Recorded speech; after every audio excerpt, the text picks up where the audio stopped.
Hello everyone, welcome to my channel.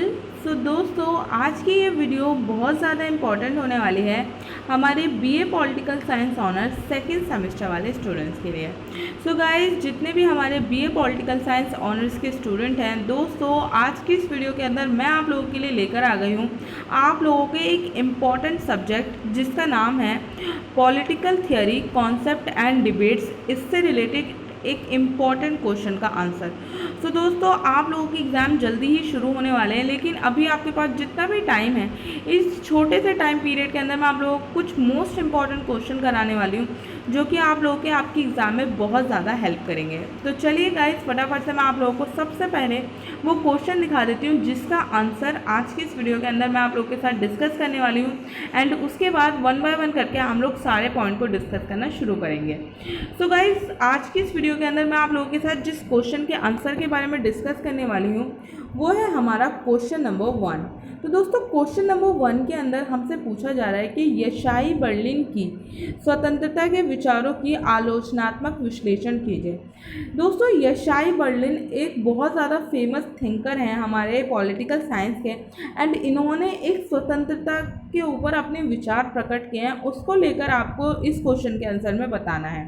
दोस्तों, इनसे related सारे इंपॉर्टेंट पॉइंट मैं आप लोगों को कवर कराने वाली हूँ। एंड ये क्वेश्चन आपके प्रीवियस ईयर में आया हुआ है, तो इस बार भी इसके रिपीट होने के चांसेस हैं। एंड इसके अलावा भी दोस्तों, आप लोगों के सब्जेक्ट के अंदर कुछ और भी इंपॉर्टेंट थिंकर हैं जिनसे रिलेटेड क्वेश्चन आपको एग्जाम में देखने के लिए मिल सकते हैं। तो दोस्तों, जितने भी इंपॉर्टेंट क्वेश्चन हैं मैं आपको सारे अच्छे से कवर कराने वाली हूँ, आप लोगों को टेंशन लेने की ज़रूरत नहीं है। तो चलिए गाइस, फटाफट से वन बाय वन करके सारे इंपॉर्टेंट पॉइंट को डिस्कस करना शुरू करते हैं। लेकिन उससे पहले मेरी आप सबसे एक छोटी सी रिक्वेस्ट है कि अगर आप में से कोई भी ऐसा स्टूडेंट है जो कि मेरे चैनल की वीडियोस को देखता है या फिर मेरे चैनल पर फर्स्ट टाइम आया है, तो गाइस प्लीज़ मेरे चैनल को सब्सक्राइब कर लीजिए, क्योंकि आप लोग जब सब्सक्राइब करते हो तो मुझे काफ़ी ज़्यादा अच्छा लगता है। हमारी ये छोटी सी फैमिली धीरे धीरे बड़ी हो जाएगी। तो गाइस, मेरी आप सबसे बस यही रिक्वेस्ट है कि प्लीज़ बिना चैनल को सब्सक्राइब किए मत जाइएगा, चैनल को ज़रूर सब्सक्राइब कीजिएगा। एंड इसके अलावा इस वीडियो को आप लोग ज़्यादा से ज़्यादा लाइक कीजिएगा अगर आपको ये वीडियो पसंद आती है। एंड इसको अपने दोस्तों के साथ भी शेयर कीजिएगा जिसको इसकी ज़रूरत है। तो चलिए गाइस, फटाफट से हम लोग आंसर को डिस्कस करना शुरू करते हैं।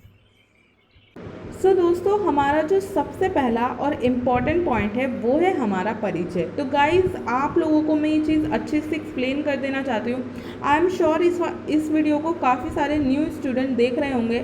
एंड जो मेरे पुराने स्टूडेंट हैं उनको तो ये चीज़ अच्छे से पता होगी।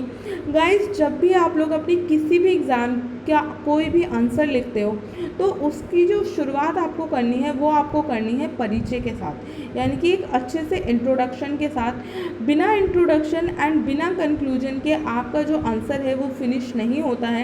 एंड जब भी आप लोग इस तरीके से पॉइंट के अंदर अपने आंसर को प्रेजेंट करोगे तो ये आंसर आप लोगों के एग्ज़ाम में काफ़ी ज़्यादा अच्छा इम्पैक्ट डालेगा। तो गाइस, जितने भी न्यू स्टूडेंट हैं उनको मैं यही बोलना चाहती हूँ कि जब भी आप लोग किसी भी क्वेश्चन का आंसर लिखें तो उसकी जो स्टार्टिंग करें वो आप लोग इंट्रोडक्शन यानी कि परिचय के साथ करें।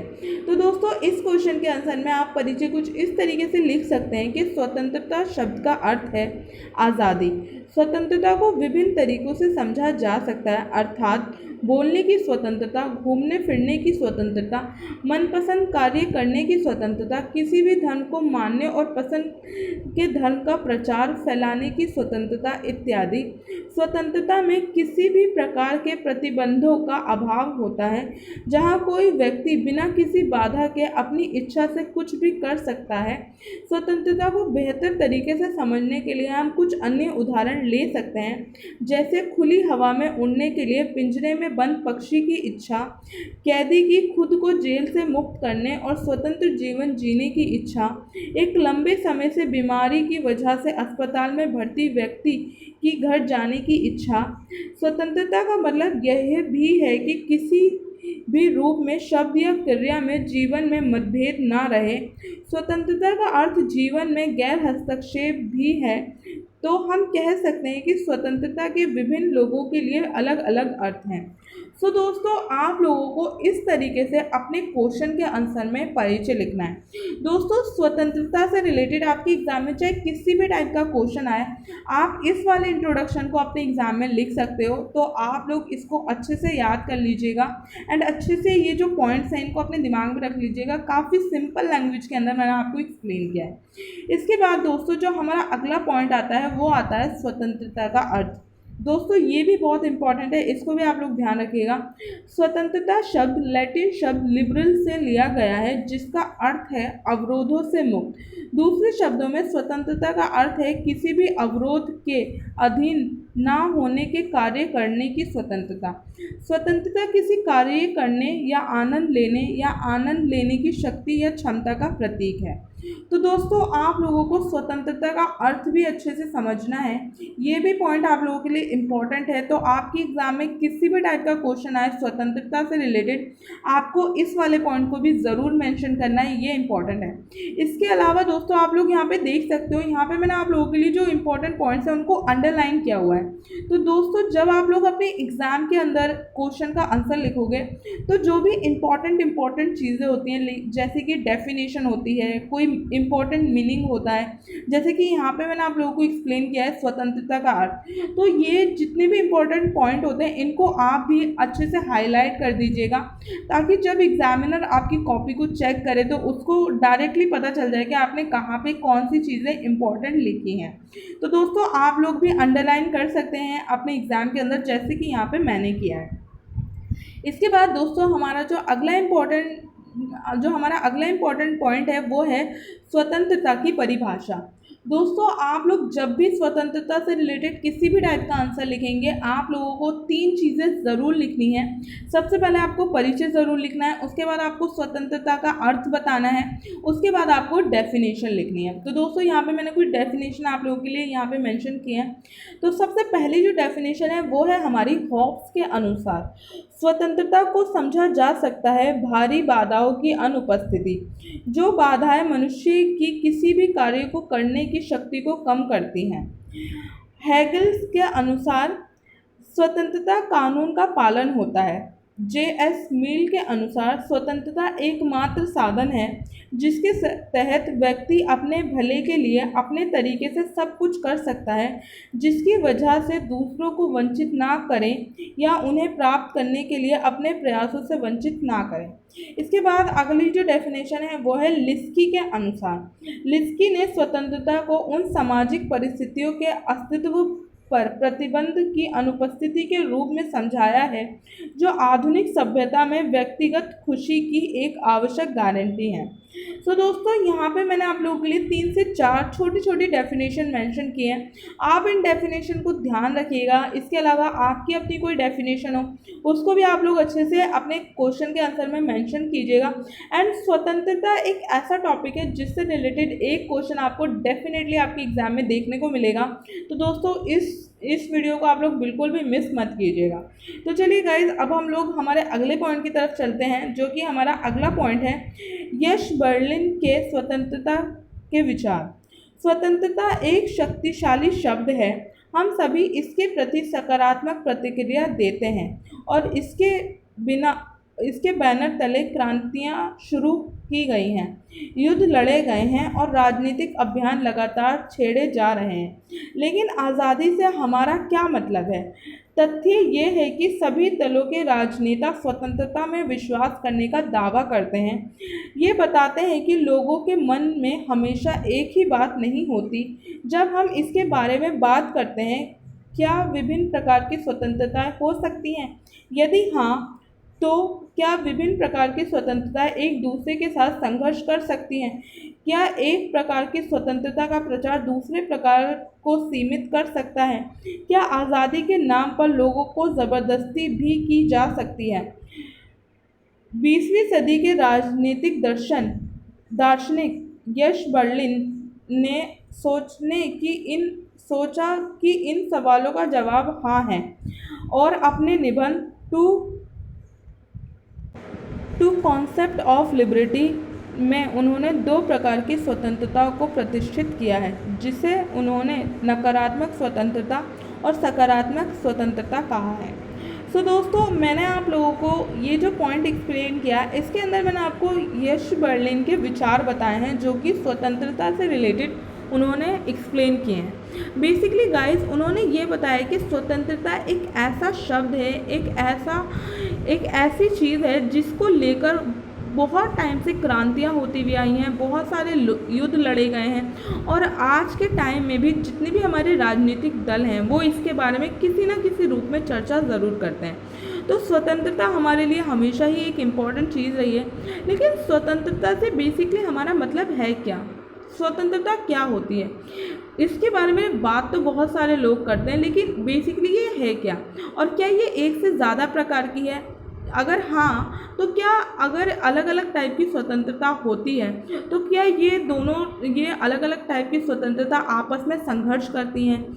क्या कोई ज़बरदस्ती भी आपकी स्वतंत्रता आपको दिला सकता है? इस तरीके के जितने भी सवाल हैं, ये सारे सवाल जो हमारे यश बर्लिन हैं उनके दिमाग में आए हैं, और उन्होंने अपनी एक बहुत ही फेमस रचना की है जिसका नाम है टू कॉन्सेप्ट ऑफ लिबर्टी। दोस्तों, आप लोगों को इस रचना का नाम बिल्कुल भी नहीं भूलना है, ये बहुत ज़्यादा इम्पॉर्टेंट है। ये एक तरीके का उनका निबंध है जो कि आप लोगों को ज़रूर ज़रूर ज़रूर ध्यान रखना है।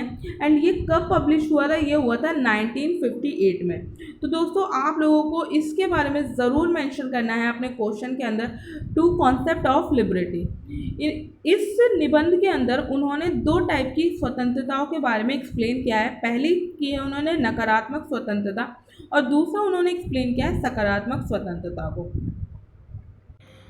सो दोस्तों, हमारा जो अगला पॉइंट है वो है हमारा नकारात्मक स्वतंत्रता। तो दोस्तों, अभी मैंने आप लोगों को ऊपर बताया कि जो हमारे थिंकर हैं बर्लिन, उन्होंने बेसिकली स्वतंत्रता की अवधारणा को दो पॉइंट्स के अंदर डिवाइड किया है, नकारात्मक स्वतंत्रता और सकारात्मक स्वतंत्रता। तो हमारा पहला पॉइंट है नकारात्मक स्वतंत्रता। बर्लिन के लिए स्वतंत्रता की नकारात्मक धारणा को निम्नलिखित प्रश्नों को संबोधित करके समझा जा सकता है।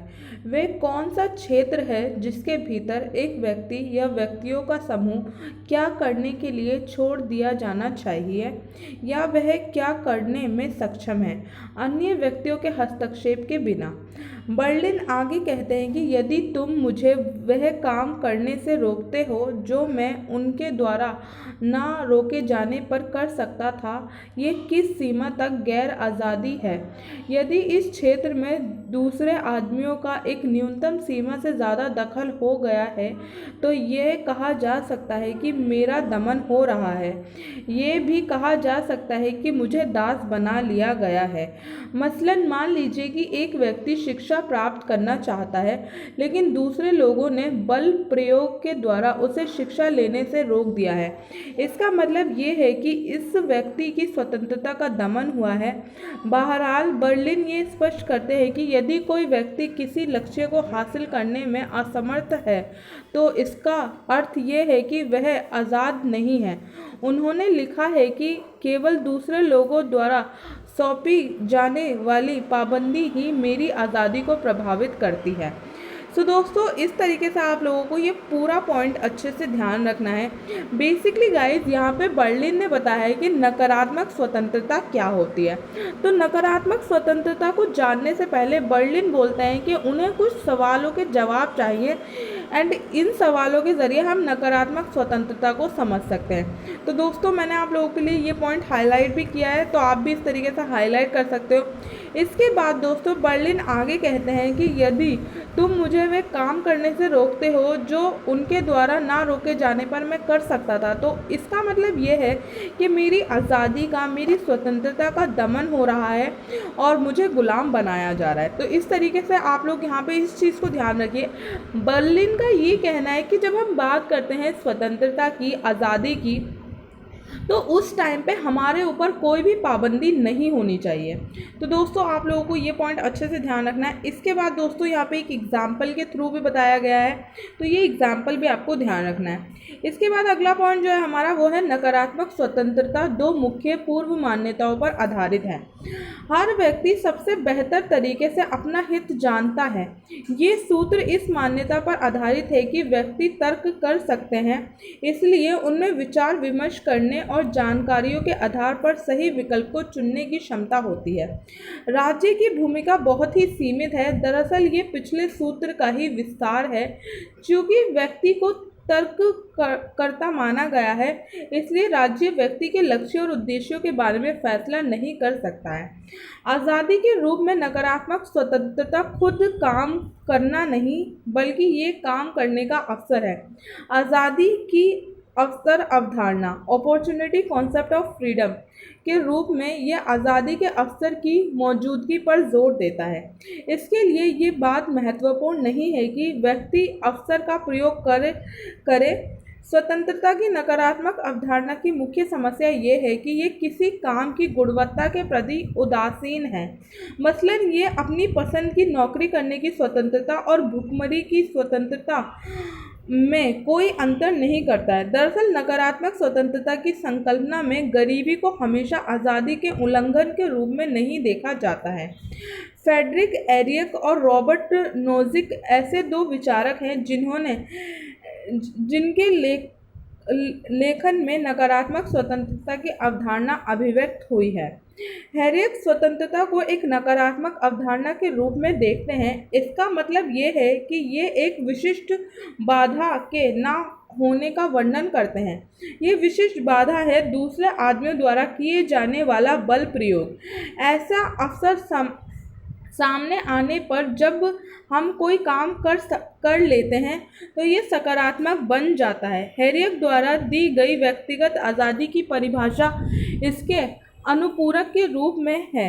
इसके अनुसार व्यक्तिगत आज़ादी ऐसी स्थिति है जिसमें एक आदमी किसी दूसरे आदमी की मनमानी इच्छा को मानने के लिए मजबूर नहीं होता है। हैरियट नकारात्मक स्वतंत्रता को आज़ादी की संपूर्ण अवधारणा नहीं मानते हैं। इसका कारण ये है कि वे मानते हैं कि स्वतंत्रता, न्याय और कल्याण के बीच एक निश्चित जुड़ाव होता है। चाहे उन्हें इसकी व्याख्या करते हुए लिखा है कि कानून के अंतर्गत आज़ादी की कल्पना इस मान्यता पर आधारित है कि हमें कानूनों को सामान्यतः अमूर्त नियमित मानते हुए इनका पालन करना चाहिए। ऐसा करते हुए हमें ये चिंता नहीं करनी चाहिए कि इनका हम पर क्या प्रभाव पड़ता है। ऐसा करते वक्त हम किसी खास आदमी की इच्छा के अनुसार काम नहीं करते, इसलिए हम आज़ाद होते हैं। नोजुक ये मानते हैं कि किसी व्यक्ति की स्वतंत्रता को सबसे प्रमुख खतरा इस बात से है कि उस व्यक्ति पर उसकी सहमति के बिना ही दायित्व सौंप दिया जाए। इस तरह के दायित्वों की संख्या कम से कम रखकर लोगों की स्वतंत्रता की रक्षा की जानी चाहिए। ऐसा करने पर लोगों के बीच स्वैच्छिक समझौते और आपसी लेन देन की ज़्यादा संभावना होगी। स्पष्ट तौर पर नोजिक ये मानते हैं कि स्वतंत्रता के लिए अधिकारों की एक न्यूनतम रूपरेखा की ज़रूरत है, लेकिन सबसे महत्वपूर्ण बात यह है कि व्यक्ति पर किसी भी तरीके का दायित्व सौंपने से पहले उसकी सहमति लेना एक अनिवार्य शर्त है। दोस्तों हमारी स्वतंत्रता की नकारात्मक अवधारणा का जो पॉइंट है वो यहाँ पे फिनिश होता है। वैसे तो दोस्तों यहाँ पे जितने भी पॉइंट्स लिखे हुए हैं बिल्कुल इजी लैंग्वेज में हैं, आपको इजीली समझ आ जाएंगे, लेकिन मैं आपको एक्सप्लेन कर देती हूँ ताकि आप लोगों के माइंड के अंदर जो पॉइंट्स हैं वो ईजिली आ जाए। दोस्तों सबसे पहले मैंने आप लोगों को यहाँ पे ऊपर की तरफ बताया कि स्वतंत्रता की दो अवधारणाएं, दो पॉइंट जो हमारे बर्लिन हैं उनके द्वारा बताए गए हैं, नकारात्मक स्वतंत्रता और सकारात्मक स्वतंत्रता। जब नकारात्मक स्वतंत्रता की बात होती है तो बर्लिन बोलते हैं कि उनको कुछ सवाल करने चाहिए, जिससे कि हमें पता चलेगा कि ये स्वतंत्रताएं हमें कैसे मिलेंगी। जैसे कि यहाँ पे उन्होंने कुछ सवाल लिखे हैं जो कि मैंने आप लोगों के लिए हाईलाइट किए हैं। वो आगे कहते हैं कि बेसिकली स्वतंत्रता का ये अर्थ होता है कि हम पर कोई भी बाहरी तरीके से पाबंदी ना हो, कोई भी हमें किसी भी काम को करने से ना रोके, वही हमारे लिए स्वतंत्रता है। अगर ऐसा कोई करता है तो इसका मतलब ये है कि हमारी स्वतंत्रता का दमन हो रहा है। इसका एक एग्जाम्पल भी उन्होंने यहाँ पर लिया है। लेकिन दोस्तों आगे हमारे दो और इम्पोर्टेंट थिंकर हैं जो कि बताते हैं कि आज़ादी का मतलब सिर्फ ये नहीं है कि हमें पूरी तरीके से आज़ाद छोड़ दिया जाए, हम अपनी मनमानी करने के लिए आज़ाद हो, बल्कि आज़ादी के अंतर्गत हमारे लिए ज़रूरी ये है कि कुछ कानून ऐसे बनाए जाएं जिनका अगर हम पालन करते हैं तो इससे दूसरे लोग जो हैं उनको भी कोई प्रॉब्लम ना हो और हमें भी कोई प्रॉब्लम ना हो। एंड ये जो भी थिंकिंग हमें बताई गई है ये हमारे दो इम्पॉर्टेंट थिंकर हैं। पहले है फ्रेडरिक एयंकर और दूसरे है रॉबर्ट नोजिक। तो दोस्तों फ्रेडरिक एयंकर ने यही बात कही है कि नकारात्मक अवधारणा का को देखते हुए उनका ये कहने का मतलब है कि एक विशिष्ट बाधा का ना होना ये कोई स्वतंत्रता नहीं है, बल्कि स्वतंत्रता हमें कानून के अंतर्गत आती है और कोई भी मनमानी इच्छा को करवाना कोई ये स्वतंत्रता नहीं है। और नकारात्मक स्वतंत्रता जो है ये स्वतंत्रता की पूर्ण अवधारणा नहीं है, बल्कि स्वतंत्रता, न्याय और कल्याण ये कुछ ऐसी चीज़ें हैं जो स्वतंत्रता के अंतर्गत आती हैं और ये सारी चीज़ें आपस में कनेक्टेड हैं। कानून के अंतर्गत आज़ादी की संकल्पना इस मान्यता पर आधारित है कि हमें कानून को सामान्यतः अमूर्त नियम मानते हुए इनका पालन करना चाहिए। ऐसा करते हुए हमें ये चिंता नहीं करनी चाहिए कि हम पर इसका क्या प्रभाव पड़ेगा। ऐसा करते वक्त हम किसी खास आदमी की इच्छा के अनुसार भी काम नहीं कर रहे हैं। तो दोस्तों ये चीज़ आप लोगों को ध्यान रखनी है। इसके बाद जो हमारे नुजुक है वो बोलते हैं कि बेसिकली जब हम स्वतंत्रता की बात करते हैं तो स्वतंत्रता की बात करते हुए हमारा कहने का मतलब ये है कि हमें किसी भी व्यक्ति की इच्छा के बिना उस पर कोई भी दायित्व नहीं सौंपना चाहिए, क्योंकि जब हम किसी पे कोई दायित्व सौंप देते हैं उसकी इच्छा के बिना तो वो स्वतंत्रता नहीं रह जाती है। तो किसी को भी कोई रिस्पॉन्सिबिलिटी देने से पहले हमें उसकी इच्छा जान लेना ज़रूरी है। तो दोस्तों ये पूरा पॉइंट आप लोग ध्यान रखिएगा, बहुत इंपॉर्टेंट है आप लोगों के एग्जाम पॉइंट ऑफ व्यू से। इसके बाद हमारा अगला पॉइंट है सकारात्मक स्वतंत्रता। दूसरी ओर सकारात्मक स्वतंत्रता का भाव इस प्रश्न के उत्तर से संबंधित है: क्या, कौन, नियंत्रण या हस्तक्षेप का स्रोत। सकारात्मक स्वतंत्रता की अवधारणा में ये बुनियादी विचार शामिल है कि हर व्यक्ति के आत्मा के दो भाग होते हैं, उच्चतर आत्मा और निम्नतर आत्मा। व्यक्ति का उच्चतर आत्मा का उसका तर्क आत्मा होती है और व्यक्ति के निम्नतम आत्मा का इसके प्रभुत्व होना चाहिए। ऐसा होने पर ही कोई व्यक्ति सकारात्मक स्वतंत्रता के अर्थ में मुक्त या स्वतंत्र हो सकता है। बर्लिन ने 1969 में इस संबंध में लिखा है कि स्वतंत्रता शब्द सकारात्मक अर्थ किसी व्यक्ति की खुद अपना मालिक होने की इच्छा से उत्पन्न होता है। मैं किसी दूसरे आदमी की मर्जी के अनुसार काम नहीं करना चाहता हूँ। मेरी ये इच्छा है कि मैं सिर्फ अपने लिए काम करूँगा। सबसे बढ़कर मेरी ये इच्छा है कि मैं एक विचारशील इच्छा रखने वाला सक्रिय व्यक्ति के रूप में अपनी पहचान के प्रति जागरूक रहूं। मेरी ये इच्छा है कि मैं अपने द्वारा चुने गए विकल्पों के लिए जवाबदेह रहूं। साथ ही मेरे पास ये क्षमता हो कि मैं अपने द्वारा चुने गए विकल्पों की व्याख्या अपने विचारों और लक्ष्यों के आधार पर कर पाऊं। सकारात्मक स्वतंत्रता का अर्थ सिर्फ ये नहीं है कि किसी तरह की दखलंदाजी ना हो। दरअसल इसमें ये बात भी शामिल है कि व्यक्ति अपना मालिक हो और उसके उच्चतर आत्मा का उसके निम्नतर आत्मा पर प्रभुत्व हो। सकारात्मक स्वतंत्रता काम करने की आज़ादी है। इस आज़ादी का प्रयोग अवधारणा भी कहा जाता है। सकारात्मक स्वतंत्रता का अर्थ यह है कि व्यक्ति इन अवसरों का प्रयोग करके और उनका फ़ायदा उठाए, जबकि नकारात्मक स्वतंत्रता में सिर्फ अवसरों का मौजूद होना ही काफ़ी है। नकारात्मक स्वतंत्रता व्यक्ति को बाहर से किस तरह का दिशा निर्देश मिलने के विचारों को खारिज करती है। दूसरी ओर सकारात्मक स्वतंत्रता इस विचार को एक विकल्प के रूप में स्वीकार करती है कि व्यक्ति को कानून या अभिजन के द्वारा दिशा निर्देश मिलने चाहिए।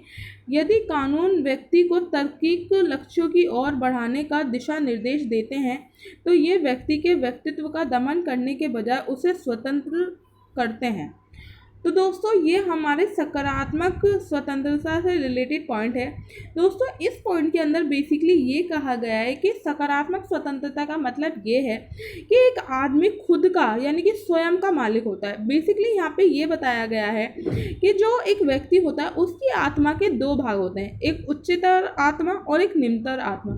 जो उच्चतर आत्मा होती है वो तार्किक आत्मा होती है, यानी कि वो तर्क कर सकती है, और जो निम्नतर आत्मा होती है उसके ऊपर उच्चतर आत्मा का प्रभाव होना चाहिए।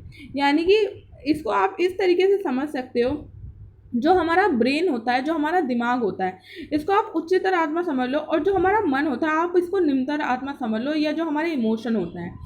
हमारा जो माइंड है वो हमें हमेशा सही डायरेक्शन देता है, लेकिन अक्सर जो हमारे इमोशन होते हैं, हमारा मन होता है, वो हमेशा ईजी रास्ते की तरफ भागता है। तो इसलिए कहा गया है इस पॉइंट के अंदर कि जो हमारा उच्चतर आत्मा है, यानी कि मान लीजिए हमारा जो माइंड है उसको हमारे मन को काबू करना आना चाहिए, हमारे इमोशंस को काबू करना आना चाहिए, ताकि हम लोग अपनी जो स्वतंत्रता है उसका सही से लाभ उठा सकें।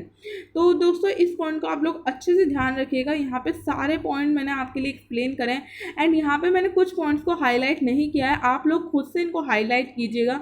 मैंने ऊपर आपको बता दिया है किस तरीके से आप लोगों को चीज़ों को हाईलाइट करना है, एंड यहाँ पे सारी चीज़ें बताई हैं, और यहाँ पे डिफरेंस भी बताया गया है सकारात्मक स्वतंत्रता और नकारात्मक स्वतंत्रता। सकारात्मक स्वतंत्रता का मतलब सिर्फ ये नहीं है कि हम पे कोई पाबंदी ना हो, बल्कि इसका मतलब ये है कि हम खुद के स्वयं के मालिक होने चाहिए। और प्लस इस चीज़ को यहाँ पे ये भी बताया गया है कि जहाँ नकारात्मक स्वतंत्रता के अंदर सिर्फ अवसर के मौजूद होने की बात की जाती है, लेकिन सकारात्मक स्वतंत्रता के अंदर अवसरों का लाभ उठाने की बात भी की जाती है। नकारात्मक स्वतंत्रता हमें बाहर के दिशा निर्देश मिलने को मना करती है, लेकिन सकारात्मक स्वतंत्रता कहती है कि बाहर से अगर हमें कोई दिशा निर्देश मिल रहे हैं, किसी कानून का पालन करके अगर हम कुछ अच्छा कर रहे हैं, तो ये कोई पाबंदी नहीं है, बल्कि ये हमें एक तरीके की स्वतंत्रता ही मिल रही है। तो दोस्तों यहाँ पे हमारा जो पूरा पॉइंट है ये ख़त्म होता है, एंड दोस्तों यहाँ पे जो हमारा आंसर है वो भी अच्छे से फिनिश होता है। दोस्तों लास्ट में एक और इम्पॉर्टेंट पॉइंट आता है, जो कि आता है हमारा कंक्लूजन मैंने आप लोगों के लिए जानबूझकर मेंशन नहीं किया है, क्योंकि दोस्तों कंक्लूजन मैं चाहती हूँ आप लोग खुद से रेडी करें।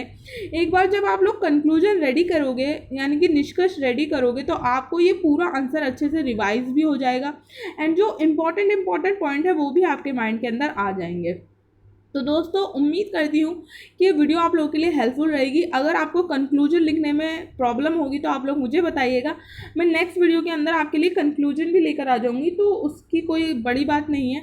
लेकिन अगर आप कंक्लूजन खुद से लिखेंगे तो आपके लिए ये पूरा आंसर अच्छे से रिवाइज हो जाएगा। तो दोस्तों उम्मीद करती हूँ कि ये वीडियो आप लोगों के लिए हेल्पफुल रही होगी। अगर ये वीडियो आप लोगों के लिए हेल्पफुल रही हो तो प्लीज़ इस वीडियो को ज़्यादा से ज़्यादा लाइक कीजिएगा, ज़्यादा से ज़्यादा शेयर कीजिएगा। एंड गाइज आज की इस वीडियो के अंदर बस इतना ही। मिलती हूँ मैं आप सबसे अगली वीडियो में, तब तक के लिए थैंक यू।